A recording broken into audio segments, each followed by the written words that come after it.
might see that in the end zone Sunday. Moving on to another team that's dying for a championship, also knows a lot about injuries. Will the Cavs get revenge for last season's NBA Finals? In a poll of NBA GMs that is currently up on NBA.com, over half predicted Cleveland will win the championship this season.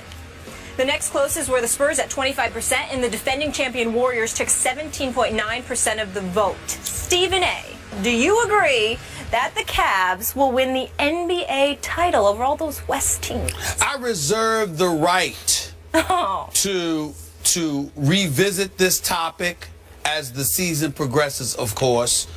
I reserve the right to revisit this topic when we're making our preseason predictions. Okay. But at this particular moment, I'm not inclined to say so. And by the way, in order to get revenge, the team they would have to get revenge against is the team who beat them in the NBA Finals, which would happen to be the Golden State Warriors, which I don't believe is going to happen because I don't believe the Golden State Warriors are going back to the NBA Finals. I got nothing but mad love and respect for that franchise, that team, the Splash Brothers. Steph Curry was my MVP. I think he is the greatest marksman in the history of basketball. All right. I have never seen a shooter better than Steph Curry. Klay Thompson and all of those boys can play. But I think this is a new day. And I'm here to tell you right now, first of all, I'm inclined to believe, and again, I reserve the right to revisit this, but at this particular moment in time, I would have to say to you, Skip Bayless. Oh, no. I think the Oklahoma City Thunder is going to knock off your Spurs. I think Kevin Durant. Wait, do you reserve the right to change that pick by next, say, Tuesday or so? Sure, I do, okay, but I don't think I will. Okay. I think I'm looking at Oklahoma City as the team to beat in the West. Okay. Even though I'm looking at the Clippers as well. DeAndre Jordan still has to hit free throws. Are you sure you're not worried that somebody will step on Kevin Durant's foot? Well, that's true. Okay, you threw it at me. I get to throw it back to you. No, but we're talking about a game this upcoming weekend when it comes to Des Bryant and the Dallas Cowboys. Okay. I'm talking about the season. When you look at the season, my prognostications are based solely on everyone being healthy. Of course, injuries change everything. But I would say to you that I think Oklahoma City is the team to watch out for most in the West because I think Russell Westbrook is a superstar. And I think Kevin Durant is a superstar. And I think the combination of that, having Enes Kanter in the middle, although he plays no defense, the fact that he's good for 18 and 10 a night. Serge Ibaka, being the defensive wizard that he is, also capable of contributing. Dion Waiters, being able to do some things with you, along with Anthony Morrow and those boys. Yeah. I think they got a shot. But let me get to the Eastern Conference. You know, everybody's been talking like the Cleveland Cavaliers is just going to cakewalk to the NBA Finals. That's what the GM said. I was in Miami last week interviewing Dwayne Wade. Part of that interview airs today on SportsCenter. Another part of it airs next week, the part about him and LeBron. Let me say this to you. I looked at Hassan Whiteside. He's gotten a bit bigger. It's a big boy. Agile. Yep. Runs the floor, defends, blocks shots. I watched LeBron James dominate primarily because LeBron James needed to become a post player once Kyrie Irving's health was compromised and he had to rely on the services of Matthew Dellavedova. I'm here to tell you something right now. LeBron, he can't be posting up against Miami if Hassan Whiteside is down low. He's going to have to turn into a perimeter shooter. And we all know that he can hit shots. And we all know that Cleveland is the favorite. And I am willing to concede that the Cleveland Cavaliers should be the favorites. But it would not surprise me at all if the Miami Heat ended up knocking them off. I'm telling you right now, no disrespect to Milwaukee, who I think will be better. They were good. They're getting Jabari Parker back from his ACL injury, Achilles rather, not to mention the fact that they acquired Greg Monroe. They beat out New York and L.A. Milwaukee beat out New York and L.A. for the services of Greg Monroe. To add to that team, Milwaukee is a team to watch out for. Washington is a team that I will pay attention to. To some degree, I'll watch out for Indiana because of Paul George's return. But I'm here to tell you right now, I think the Miami Heat and the Cleveland Cavaliers are on a collision course for the Eastern Conference Finals, and I'm not ready to sit there and say that it's a foregone conclusion that Cleveland will beat them. So I got news for you. You can sit up there and talk about LeBron and the Cleveland Cavaliers all you want to. I certainly believe that San Antonio could and would beat Cleveland, okay? I definitely think Oklahoma City would have a shot. If the Clippers were fortunate enough to get there because DeAndre Jordan learned how to hit free throws and they got to the finals, I think they would have a shot. But long before any of that, I would caution everybody to pump the brakes on assuming that it is destiny for the Cleveland Cavaliers to get back to the NBA Finals, because I think Pat Riley and the Miami Heat are going to have something to say about that come postseason time. I am so with you on Miami, but yet again, for the third, maybe fourth straight year as we sit in these seats, does it not come down to the health of the man you just interviewed, right? Yes. Okay, so if you tell me he's 92% healthy most of the year, I'm with you. Well, they have a shot. What I would tell you is that for the first time in 5 years, he was off from April, not June.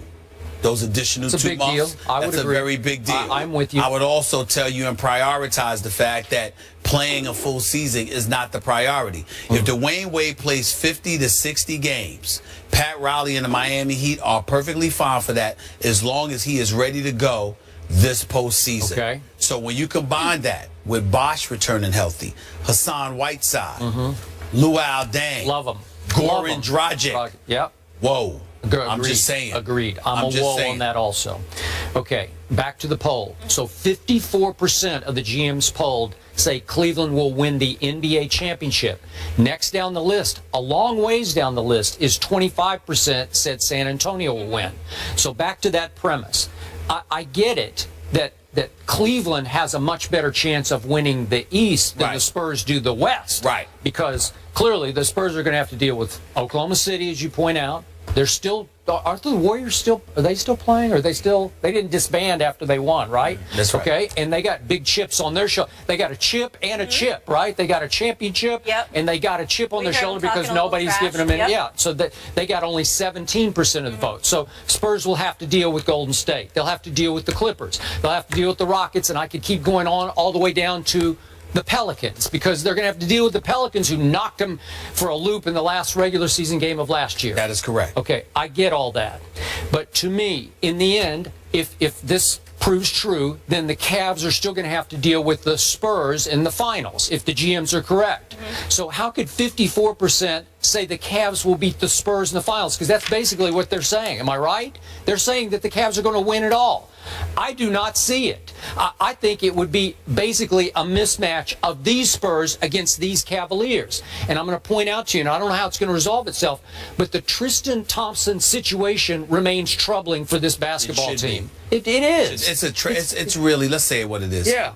Listen, I respect the hell out of David Griffin and the job that I believe he should have gotten a backup quarterback other than Matthew Dellavedova to Kyrie Irving.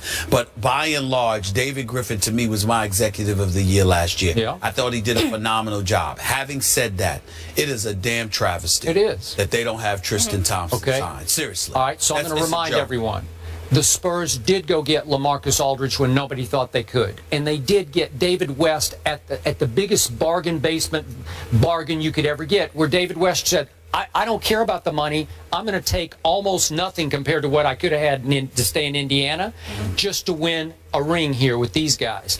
And you throw in the fact they kept Kawhi and kept Danny Green and brought Manu back.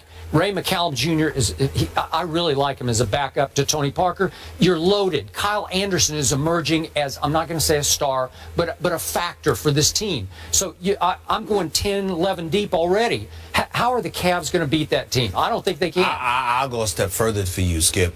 I think the Spurs' challenge is all and entirely in the West. It does not matter who comes out of the East. I don't believe they're beating the Spurs. All right, I'm with you. So we agree. If the Spurs get to the finals, right, they win. The poll is completely upside down. Now, back to your premise that the Thunder, at this moment, you think, could oust the Spurs. Yes. Okay, I'm going to say it again, and I'm going to stand by this all year. You talk about how Kevin Durant and Russell Westbrook are superstars, and I'm saying they're too super. Kevin's too super and Russell's too super, and the twain will never meet. I think they will have a hard time figuring each other back out because they didn't play together all that much last year because one was hurt, the other was hurt, one was hurt. I think that will constantly be a clash for them that they won't be able to resolve into the playoffs. These two together will never win a championship. I'm going to stand by that. I refuse to believe that. I think that Kevin Durant is too elite of a player and Russell Westbrook is too elite of a player and a competitor. That fire in his belly is something that I admire. And I think that having tasted losing in a championship series still gnaws away at Russell Westbrook more so than any other human being on the planet. Okay. I think he wants it bad.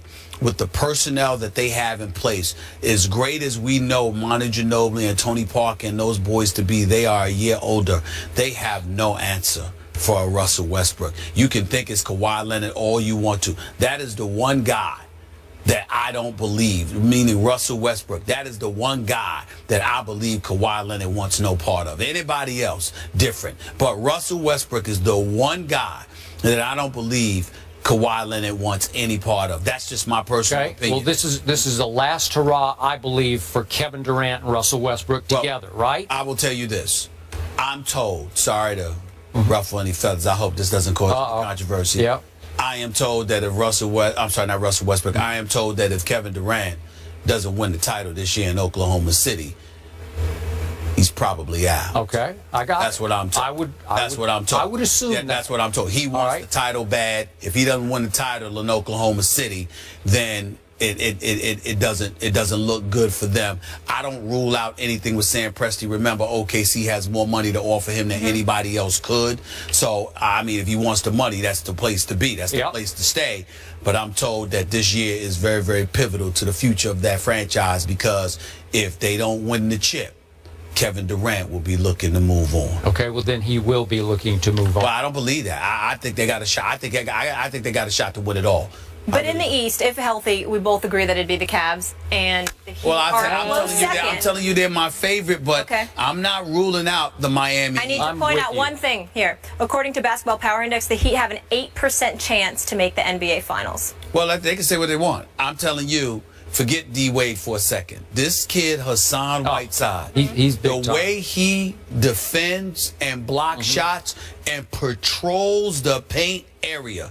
When you have something like that, forget the 82 regular season games. Come postseason time, when you have an individual that can patrol the inside like that, that is a very, very big deal. The Jason Kidd, who I think has proven himself to be a brilliant young coach, he didn't go and get Greg Monroe for nothing. And Greg Monroe has to improve defensively, don't get me wrong.